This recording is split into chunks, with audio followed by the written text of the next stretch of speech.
আমি যখন আমার ক্যারেক্টারটা করি তখন তো আমি আমার ক্যারেক্টারে সিরিয়াস হয়ে যাই, আমার দায়িত্বটা ডাবল হয়ে যায়। আমাদের কাছে টাপুর টুপুর একেবারে দুইটা ইন্ডিভিজুয়াল মানুষ। আমরাও বুঝতে কয়েক সেকেন্ডের জন্য পজ হই যে এটা কি টাপুর নাকি টুপুর, কার সাথে বলছি, তখন তারাই বলে মা আমি টাপুর, মা আমি টুপুর। টুপুর নিয়ামুল মুক্তার যে ছবিটা করেছে ওখানে আমি টুপুরের মায়ের ক্যারেক্টারই করেছি, মোশাররফের বউয়ের ক্যারেক্টার করেছি। মোশাররফ হচ্ছে টুপুরের বাবা। তো এটা করেছি এবং করতে যেটা হয় কি আমি যখন আমার ক্যারেক্টারটা করি তখন তো আমি আমার ক্যারেক্টারে সিরিয়াস হয়ে যাই, কারণ আমার ক্যারেক্টারটা তো আমাকে পোর্ট্রেট করতে হবে ফুললি কনসেন্ট্রেশন দিয়ে। তখন আবার আমার কাছে মনে হতে থাকে যে আমি কি টুপুরের দিকে একটু কম কনসেন্ট্রেশন দিচ্ছি, কারণ ও তো আসলে নতুন মানে ও তো আসলে কাজ করে অভ্যস্ত না আমার মতো। সো ওইখান থেকে তখন আবার একটা ভিতরে একটা কাজ করতে থাকে, হীনমন্যতা কাজ করতে থাকে, না না না না না আচ্ছা।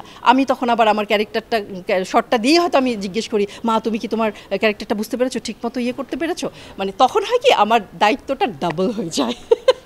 আমারটা প্লাস কন্যারটা, এই দুইটাকে আমার তখন এট এ টাইম কন্ট্রোল করতে হয়, এইটা হচ্ছে। এবং টাপুরের সাথেও সেম, আমি যে কিছুদিন আগে ওর বাবার একটা টেলিফিল্ম করলাম, ওখানে টাপুর হয়েছে নায়িকা, তার সাথে ওই সময় তার মা করেছি আমি, সেটা হচ্ছে 71-এ, আবার 24-এ এসে টাপুর বৃদ্ধ হয়ে গেছে, সেটা আবার করেছি আমি, মানে টাপুরের বৃদ্ধকালটা আমি, যেহেতু সবাই খালি বলে যে টাপুর আর আমার চেহারা একই রকম, তো ওই জায়গা থেকে ওর বাবাই সুযোগটা নিয়েছে যে ঠিক আছে। টাপুর টুপুর যখন একজন কাজ করে তখন আমাদের দায়বদ্ধতা তৈরি হয়ে যায়, এটা টাপুর করলো এর পরের কাজটাই টুপুরকে দিয়ে করাতে হবে, তা না হলে মন খারাপ করবে, আবার এই কাজটা টুপুর করলো এর পরেরটা টাপুরকে দিয়ে করাতে হবে, তা না হলে মন খারাপ হবে। সো এটাও কিন্তু আমাদের একটা রেগুলার চর্চা যে কোন কাজটা কে করবে এটা ঠিক করে দেয়া। আমাদের কাছে অজস্র পার্থক্য, আমাদের কাছে পুরোটাই পার্থক্য, মানে আমাদের কাছে টাপুর টুপুর একেবারে দুইটা ইন্ডিভিজুয়াল মানুষ, দুইটা মানুষ।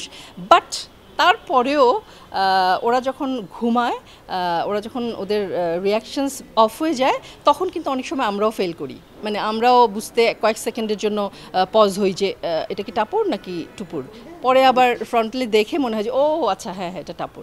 তো এটা একটা ব্যাপার, বাট যখন ওরা কথা বলে বা করে তখন আলাদা। তবে হ্যাঁ, ফোনে কখনোই ধরা যায় না, ওভার দ্য টেলিফোন টাপুর টুপুরকে আলাদা করা, আইডেন্টিফাই করা খুব ডিফিকাল্ট হয়ে যায়। এটা আমি ম্যাক্সিমাম টাইমই ভুল করি, ওর বাবাও ভুল করে, এবং কথা একটু চালাকি করে বলতে, আমি কার সাথে কথা বলছি, আমি কি টাপুরের সাথে কার সাথে বলছি, তখন তারাই বলে মা আমি টাপুর, মা আমি টুপুর। এইগুলো হয় আসলে। টুইনের মানে মজা তো আছেই, বিপত্তি যেমন অনেক রকম আছে, মজাও আছে।